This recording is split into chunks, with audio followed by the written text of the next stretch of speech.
क्या आप हमेशा जल्दी में रहते हैं? क्या हर चीज़ आपको परफेक्ट चाहिए? क्या ये सक्सेस का सीक्रेट है या आपके हेल्थ का साइलेंट किलर? आज जानते हैं। कई लोग हमें कहते हैं कि मैं कभी टाइम वेस्ट नहीं करता, लेकिन क्या आप ये चाहते हैं कि ये प्रोसेस आपकी हेल्थ को भी नुकसान कर दे? बॉस तो आप बन जाएंगे, लेकिन जब आप टाइप ए पर्सनैलिटी का शिकार बन जाते हैं तो ये आपकी हेल्थ के लिए विपरीत तरीके से काम करने लगती है, आपकी हेल्थ को बिगाड़ने लगती है। आज हम समझने का प्रयास करेंगे कि ये परफेक्शनिज्म जो आपको बाहर से तो काफ़ी स्ट्रांग दिखाता है, लेकिन अंदर से आपकी हेल्थ को भीतर भीतर तोड़ने लगता है, भीतर भीतर खाने लगता है। ये अंदर घात करने वाली पर्सनैलिटी ट्रेट पर आज डिस्कशन करेंगे। डिस्कस करने का पर्पज़ ये है कि आप इससे अपने आप को बचा सकें और अलग अलग तरह की बीमारियों के शरीर पर हमले से खुद को बचा सके। आज हम बात करेंगे ये टाइप ए पर्सनैलिटी हमारे हेल्थ को किस तरह से नुकसान पहुंचाती है। टॉपिक पर जाने से पहले जो लोग हमारे चैनल पर नए हैं उन्हें रिक्वेस्ट करूंगा कि चैनल को सब्सक्राइब करें, वीडियोस को लाइक करें, शेयर करें, फॉलो करें, कमेंट करें, पूरा देखें। टॉपिक इंपॉर्टेंट है, इसे एंड तक देखिएगा। चलिए शुरू करते हैं। और यदि आप टॉपिक के मिड पोर्शन तक हमारे साथ बने रहते हैं तो बोनस में मैं आपको दूंगा एक ट्रिविया सेक्शन, जहाँ कुछ ऐसे इंटरेस्टिंग और साइंटिफिकली इंपॉर्टेंट फैक्ट्स और हिस्टोरिकल फैक्ट्स मैं आपको बताऊंगा इस टॉपिक से रिलेटेड, जो आपको ज्ञान भी देंगे और हैरान भी करेंगे। और यदि आप इस टॉपिक के एंड तक बने रहते हैं, चूँकि मैं आप सारे हेल्थ हंग से ज़रूर एक्सपेक्ट करूंगा, तो मैं आपको दूंगा एक इंपॉर्टेंट सेक्शन जहाँ पे कुछ इंपॉर्टेंट यूटिलिटी टिप्स हम आपको बताएंगे जो प्रैक्टिकल इंपॉर्टेंस के होंगे। इस टॉपिक से मिली इन्फॉर्मेशन को अपने day to day life utilize करने में आपकी मदद करेंगे। तो चलिए शुरू करते हैं मेरे साथ ये हेल्थ का सफ़र। सबसे पहले तो ये समझने की ज़रूरत है कि टाइप ए पर्सनैलिटी होता क्या है। टाइप ए पर्सनैलिटी बेसिकली एक ऐसा ट्रेट है जहाँ व्यक्ति हमेशा चिंतित रहता है, कॉम्पिटिटिव रहता है, हर चीज़ में अर्जेंसी होती है और हर चीज़ में हॉस्टिलिटी होती है। ये आपको सक्सेस अचीव करने में तो मदद करता है, अचीवमेंट्स तो आपकी बढ़ जाती है, लेकिन मानसिक हेल्थ आपकी अच्छी नहीं रहती है यदि इसको प्रॉपरली मैनेज नहीं किया जाए। और आगे बढ़ने से पहले ज़रूर बता दूँ कि मैं भी एक टाइप ए पर्सनैलिटी प्रॉब्लम का शिकार हूँ। तो चलिए मेरे साथ इस टॉपिक को डिस्कस करते हैं, ताकि आप भी मेरे साथ कुछ जान पाएँ और मैं भी जान पाऊँ कि ये सारी चीज़ें किस तरह से नुकसानदायक है। सबसे पहले क्रॉनिक स्ट्रेस एक टाइप ए पर्सनैलिटी डिसऑर्डर का ट्रेट होता है जो heart disease, coronary artery disease, high blood pressure का रिस्क बढ़ाता है। जैसे जैसे आपके मन में से एक सेंस ऑफ अर्जेंसी या हॉस्टिलिटी या चिड़चिड़ापन या लड़ाई झगड़े की भावना आती है, मन में स्ट्रेस हार्मोन जैसे कॉर्टिसोल और एड्रेनलिन निकलता है। ये लंबे समय में आपके हार्ट को, आपकी नलियों को और आपके ओवरऑल सारी बॉडी को इफेक्ट करते हैं। हार्ट अटैक, लकवे का रिस्क भी इनसे बढ़ता है।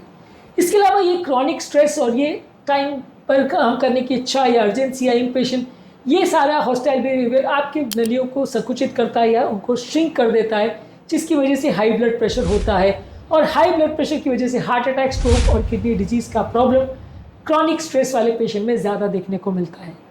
इसके अलावा इस तरह के पेशेंट्स में स्ट्रोक यानी लकवे का रिस्क भी कंपैरेटिवली देखने को मिलता है। स्ट्रोक की वजह से इस तरह के लोगों में क्लॉटिंग की टेंडेंसी बहुत ज़्यादा बढ़ जाती है। जैसे जैसे बॉडी में कॉर्टिसोल और स्ट्रेस हार्मोन बढ़ते हैं, लोगों का सर्कुलेशन कॉम्प्रोमाइज़ हो जाता है, ब्लड में क्लॉटिंग फैक्टर्स एक्टिवेट हो जाते हैं, लोगों का सर्कुलेशन कॉम्प्रोमाइज़ हो जाता है, जिससे आपके लकवा होने का रिस्क कई गुना बढ़ जाता है। इसके अलावा इस तरह के लोगों को मेंटल हेल्थ इश्यूज़ भी काफ़ी होते हैं। जब आपको क्रॉनिक स्ट्रेस होता है तो आप डिप्रेशन के शिकार भी अक्सर हो जाते हैं। जब आप दूसरों से कम्पीट नहीं कर पाते हैं तो आप अक्सर डिप्रेशन में चले जाते हैं, और कई बार ये डिप्रेशन आपके मनस्थिति को ओवरवेलम कर लेता है। आप होपलेस फील करने लगते हो, जीने की उम्मीद छोड़ देते हो, कई बार सुसाइडल आइडिएशन भी डेवलप हो जाता है। कई बार आपकी एंग्जाइटी आपके रिलेशनशिप को भी कॉम्प्रोमाइज़ करता है। आप अपने फ्रेंड्स, फैमिली और रिलेटिव्स के साथ भी अच्छे रिलेशनशिप मेंटेन नहीं कर पाते, क्योंकि आप हमेशा इतने ज़्यादा तनाव में रहते हो, इतने ज़्यादा आप चिंतित रहते हो कि उनके साथ प्रॉपरली बिहेव करना या उनका ध्यान रख पाना आपके लिए मुश्किल हो जाता है। इसके अलावा इस तरह के लोग अक्सर बहुत ज़्यादा वर्कहॉलिक होते हैं, जिसकी वजह से अपनी इमोशनल और फिजिकल एग्जॉशन का वो कारण बनते हैं, जिसकी वजह से थोड़े समय के अंदर एक बर्नट आउट हो जाता है और वो कुछ भी सक्सेसफुली करने में अक्षम हो जाते हैं, और ओवरऑल उनकी मेंटल फैकल्टी बहुत ज़्यादा फटीग हो जाती है, थक जाती है, और वो अपना काम उतने सुचारू रूप से नहीं कर पाते हैं जैसा कि वो करना चाहते हैं, और धीरे धीरे करके ये उनके डिप्रेशन का भी और ज़्यादा कारण बनते चला जाता है। इसके अलावा वर्कहॉलिक नेचर वाले लोग कई बार अपने खाने पीने का ध्यान नहीं रखते, प्रोसेस फूड और क्विक फूड ज़्यादा खाते हैं, रेगुलर एक्सरसाइज नहीं करते। ये बहुत ज़्यादा मानसिक तनाव, आपकी स्ट्रेस मैनेजमेंट को अफेक्ट करता है। इमोशनल ईटिंग ज़्यादा होती है, बॉडी में हंगर हार्मोन ज़्यादा बनते हैं, हंगर शांत करने वाला हार्मोन लेप्टिन बराबर काम नहीं कर पाता। इसलिए टाइप ए पर्सनैलिटी वाले लोग अक्सर बहुत ज़्यादा ओवरवेट होते हैं और बहुत ज़्यादा वेट गेन करते हैं। जैसा कि मैंने बोला था टॉपिक के मिड में, मैं आपको हमारे ट्रिविया सेक्शन में कुछ इंपॉर्टेंट साइंटिफिक और हिस्टोरिकल फैक्ट्स बताऊंगा जो आपको हैरान भी करेंगे और परेशान भी करेंगे। तो चलिए शुरू करते हैं। टाइप ए पर्सनैलिटी वाला जो वर्ड है ये सबसे पहले फ्रीडमैन नामक एक साइंटिस्ट, एक कार्डियोलॉजिस्ट ने दिया था 1950 में, और इन्होंने पाया था कि इस तरह के लोगों को हार्ट अटैक का रिस्क कंपैरेटिवली ज़्यादा देखने को मिलता है। स्टडीज़ ने 1970s और 1980s में कंफर्म किया है कि जो लोग को टाइप ए पर्सनैलिटी डिसऑर्डर होता है, मानसिक तनाव के ज़्यादा शिकार होते हैं, उनको हार्ट अटैक और लकवा होने का चांस नॉर्मल व्यक्तियों से 2 गुना ज़्यादा होता है। 2012 में एक स्टडी हुई थी जिन्होंने शो किया था कि टाइप ए पर्सनैलिटी वाले लोगों में TNF अल्फा और इंटरल्यूकिन 6 जैसे इन्फ्लेमेटरी मार्कर ज़्यादा देखने को मिलते हैं, जिसकी वजह से बॉडी में सूजन ज़्यादा होती है, इन्फ्लेमेटरी पैथोलॉजी ज़्यादा होती है, हार्ट अटैक का लकवे का रिस्क ज़्यादा होता है।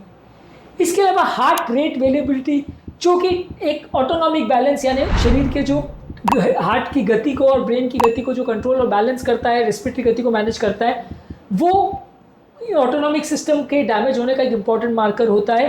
ये भी सडन कार्डियक इवेंट्स और सडन कार्डियक डेथ को प्रेडिक्ट करता है। स्टडीज़ ने शो किया है कि जब किसी व्यक्ति को बहुत ज़्यादा मानसिक तनाव होता है और वो टाइप ए पर्सनैलिटी का शिकार होता है, तो ऐसे लोगों में हार्ट रेट वेरिएबिलिटी भी कम देखने को मिलती है। इस तरह के लोगों में अक्सर कॉर्टिसोल लेवल्स भी बहुत ज़्यादा बढ़ जाते हैं, जो आपकी इम्यून सिस्टम को अफेक्ट करते हैं, आपको स्लीप को अफेक्ट करते हैं, बेली फैट बढ़ाते हैं और डायबिटीज़ का भी कारण बनते हैं।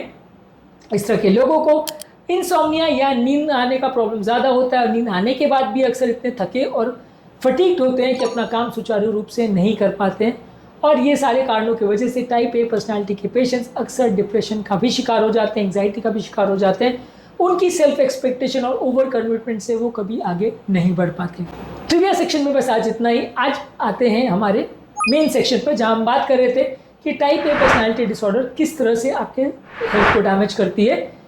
इंसोम्निया और स्लीप डिसऑर्डर्स भी टाइप ए पर्सनैलिटी में ज़्यादा देखने को मिलता है। कॉन्स्टेंटली उनका दिमाग एक मेंटल स्ट्रेस में रहता है और बहुत ज़्यादा तनाव की वजह से, बहुत ज़्यादा चिंता करने की वजह से उनको नींद आने में अक्सर दिक्कत होती है, जिससे उनकी ओवरऑल हेल्थ, इम्यून फंक्शन और ब्रेन की काम करने की क्षमता कम हो जाती है।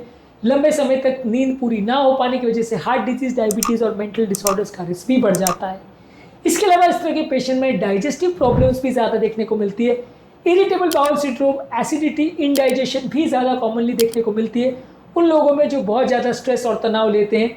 ब्रेन और हमारे गट यानी पेट के बीच में एक एक्सिस होता है। जब किसी व्यक्ति का डाइजेशन कॉम्प्रोमाइज़ हो जाता है तो वैसे लोग को दर्द, डिस्कम्फर्ट, ब्लोटिंग और पेट के संबंधित प्रॉब्लम ज़्यादा देखने को मिलते हैं। इसके अलावा इस तरह के लोगों में इम्यून सिस्टम भी कॉम्प्रोमाइज़ हो जाता है। जब बॉडी में बहुत ज़्यादा कॉर्टिसोल लेवल बढ़ता है तो टाइप ए पर्सनैलिटी वाले लोगों को बार बार बीमार पड़ने का और इन्फेक्शन होने का चांस भी ज़्यादा होता है। इस तरह के लोगों को बार बार जुकाम होने का, तरह तरह के इन्फेक्शन होने का रिस्क नॉर्मल से कई गुना ज़्यादा होता है। इस तरह के लोगों को अलग अलग तरह के सब्सटेंस अब्यूज़ करने की आदत भी पड़ सकती है। स्ट्रेस, एंग्जाइटी और ओवरवेलमिंग डिज़ायर फॉर सक्सेस की वजह से कई बार इस तरह के लोग बहुत ज़्यादा अल्कोहल, शराब, निकोटीन या चाय कॉफ़ी ज़्यादा लेने लगते हैं, जो कि उनकी फिजिकल और मेंटल हेल्थ प्रॉब्लम्स को बढ़ा सकता है। इसके अलावा इस तरह के लोग अक्सर लोनलीनेस और डिप्रेशन का भी शिकार हो जाते हैं, सोशल आइसोलेशन का शिकार हो जाते हैं।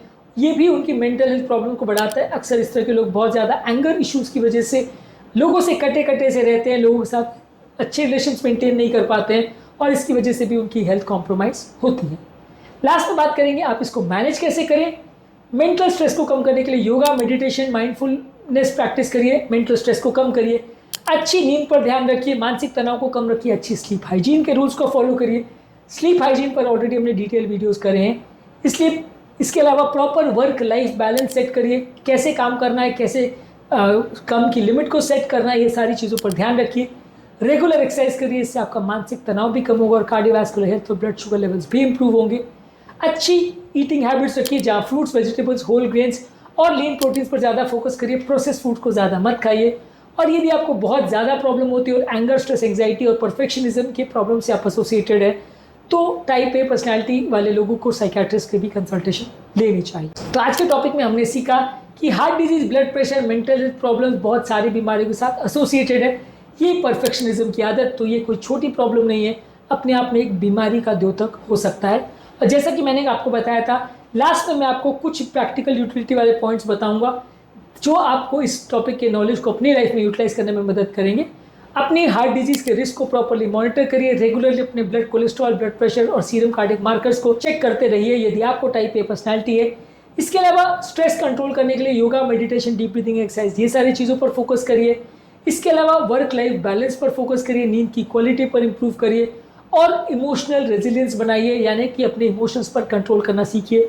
एक्सट्रीम परफेक्शनिज्म के चक्कर में मत जाइए, नहीं तो ये परफेक्शनिज्म की इच्छा आपकी हेल्थ को नुकसान पहुंचा सकती है। टाइप ए पर्सनालिटी बनना या परफेक्शनिज्म की इच्छा रखना गलत नहीं है, लेकिन इसको अपनी हेल्थ को नुकसान पहुंचाने देना या अपनी हेल्थ को बर्बाद करने देना, ये सबसे बड़ा गलत बात है, या सबसे बड़ा रिस्क है, सबसे बड़ा गुनाह है। सक्सेस पानी है तो ज़रूर पाइए, लेकिन हार्ट अटैक की कीमत पर नहीं, अपनी हेल्थ की कीमत पर नहीं।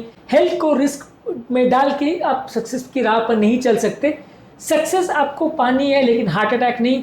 दोनों में आपको बैलेंस रखना ज़रूरी है कि आपके लिए सक्सेस ज़्यादा इंपॉर्टेंट है या हेल्थ। आप यदि फास्ट लेन में गाड़ी को चलाते हैं तो ब्रेक्स लगाना भी ज़रूरी है, नहीं तो गाड़ी में क्रैश होना गारंटेड है। इस टॉपिक के बारे में आपके क्या कमेंट्स है, कमेंट सेक्शन में ज़रूर लिख कर हमें बताइए। आपके कमेंट्स का हमें इंतजार रहेगा। उम्मीद करूँगा कि आज के टॉपिक में कुछ नई बातें जानने को मिली होगी। मेंटल स्ट्रेस को कंट्रोल करने के बारे में हमने ऑलरेडी बहुत सारे वीडियोज़ किए, उनको ज़रूर देखिए।